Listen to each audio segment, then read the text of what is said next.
Present మనము AP రాష్ట్రానికి సంబంధించి డిప్యూటీ సీఎం ఇటు అదే విధంగా సీఎం ఇద్దరు కూడా స్ట్రాంగ్ క్యాండిడేట్స్ గా ఉన్నారు. సో ప్రజెంట్ మోదీ మాత్రం దక్షిణాది ప్రాంతాలలో వాళ్ళిద్దరికి ఒక టాస్క్ ఇచ్చారంట. అసలు టాస్క్ ఏంటి, దాని వల్ల ప్రయోజనం ఏంటి? ఖచ్చితంగా ఇప్పుడు సీఎం చంద్రబాబు నాయుడుకి డిప్యూటీ సీఎం పవన్ కళ్యాణ్ కి ఇది ఒక పెద్ద టాస్క్ అనుకోవచ్చు. ప్రధానమంత్రి మోదీ ఇస్తున్నాడు. అంటే ఇప్పుడు మనము ఉత్తరాది రాష్ట్రాల్లో చూసుకుంటే ఏ రాష్ట్రంలో కూడా ఖచ్చితంగా ఎన్డీఏ ప్రభుత్వమే ఉంటది. కానీ మన దక్షిణాది ప్రాంతాలకు వచ్చేసరికి ఖచ్చితంగా దాని ఎన్డీఏ కూటమికి కొంచెం దూరంగా ఉంటాయి అనమాట.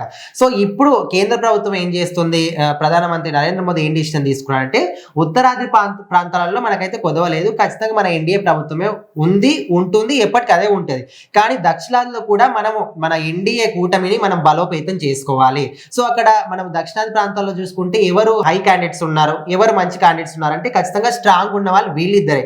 ఇప్పుడు మనం చూసుకుంటే రీసెంట్ ఎలక్షన్స్ తర్వాత పవన్ కళ్యాణ్ కి తొలిసారి గెలిచినప్పటికీ కూడా మంచి బలోపేతమైనటువంటి క్యాడర్ వచ్చింది, అదేవిధంగా మంచి పేరు వచ్చింది. ఓన్లీ తెలుగు రాష్ట్రాలే కాకుండా దేశంలో ఉన్న ప్రతి రాష్ట్రంలో ఎక్కడికి వెళ్ళినా కూడా ఆయన మాట్లాడిందంటే ప్రతి ఒక్కరు మారిపోవాలి. అదే కాకుండా మోదీ గారు ఏంటంటే ఆయనకు సంబంధించి ఇప్పుడు సౌత్ సైడ్ ఏవేవైతే ప్రాంతాలు ఉన్నాయో వాటిలో కాంగ్రెస్ ఎక్కడెక్కడైతే ఉందో అక్కడ కూడా మనం భయం తెచ్చుకోవాలి.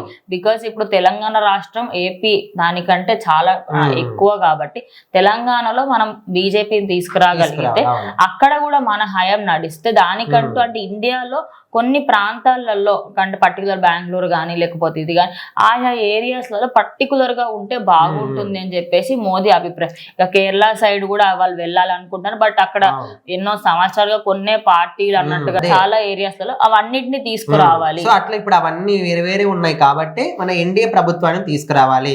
దాన్ని మార్చగల శక్తి ఎవరికి ఉందంటే ఖచ్చితంగా పవన్ కళ్యాణ్ కి ఎక్కువ ప్రిఫరెన్స్ ఇస్తున్నారు, నెక్స్ట్ చంద్రబాబు నాయుడు. ఎందుకంటే ఇప్పుడు పవన్ కళ్యాణ్ ఎక్కడికి వెళ్ళినా కూడా ఆయన హవా నడుస్తుంది. కానీ చంద్రబాబు నాయుడు అట్లా కాదు, కొన్ని ప్రాంతాల వరకు లిమిటెడ్ గా ఉంటది.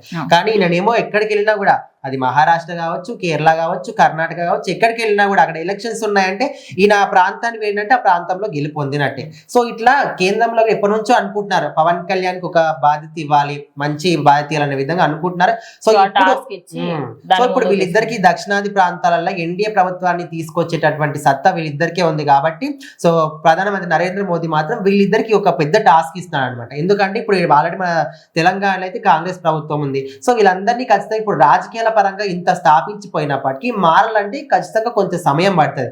సో ఖచ్చితంగా మార్చాలంటే కూడా పెద్ద టాస్క్ కాబట్టి వీళ్ళిద్దరికి ఇప్పుడు పెద్ద టాస్క్ అనే విధంగా మాట్లాడుకుంటున్నారు.